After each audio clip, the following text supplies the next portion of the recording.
Hey guys, Mark from Property Growth Strategist.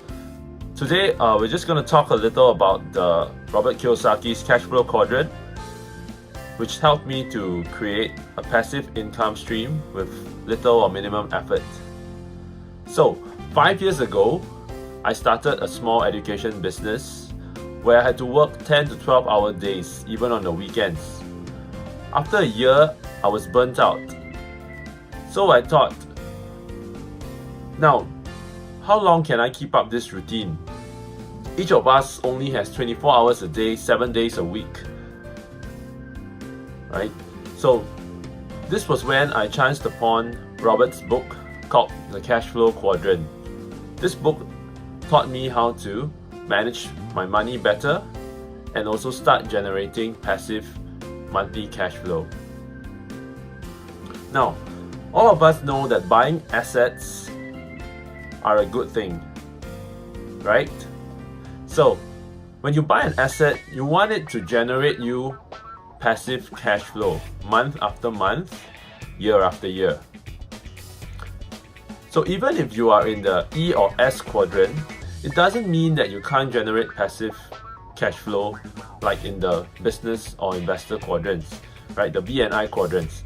In fact, your active income from your E and S quadrants should help you to fuel and buy these income generating assets that will then help you to create your passive cash flow. Now imagine this, for every $10,000 that you use to buy an asset that generates you $500 a year, that is a 5% yield every year. Now, after 20 years, how would that look like? You would have probably put in a good $200,000, right, in buying assets, which would then throw you back a decent passive income of $10,000. Now, some of you might ask, but Mark, 5% a year is not a lot, right? But comparing that to the fixed deposit rate in Singapore, which is probably less than 2% at this point of time, I think 5% is a very decent return. Right, so if you actually want to increase this return, then we got to start looking at other types of assets, right? Different assets generate a different kind of yield. And for myself, I personally like to buy assets that I have some form of degree of control over and something that I can touch or feel physically, right? Like a property. So in property investing, when you buy a $1 million property and you put down a down payment of $250,000, 25%, right? The other 75% is actually a mortgage loan that you take from the bank, right? So if similarly, this same property generates you 5% yield every single year, right?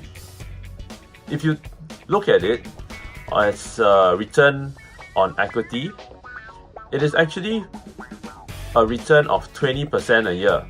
It is actually 4 times, which makes it 20% yield. Why? Because you're actually leveraging on the bank's money. You're leveraging by taking a mortgage loan.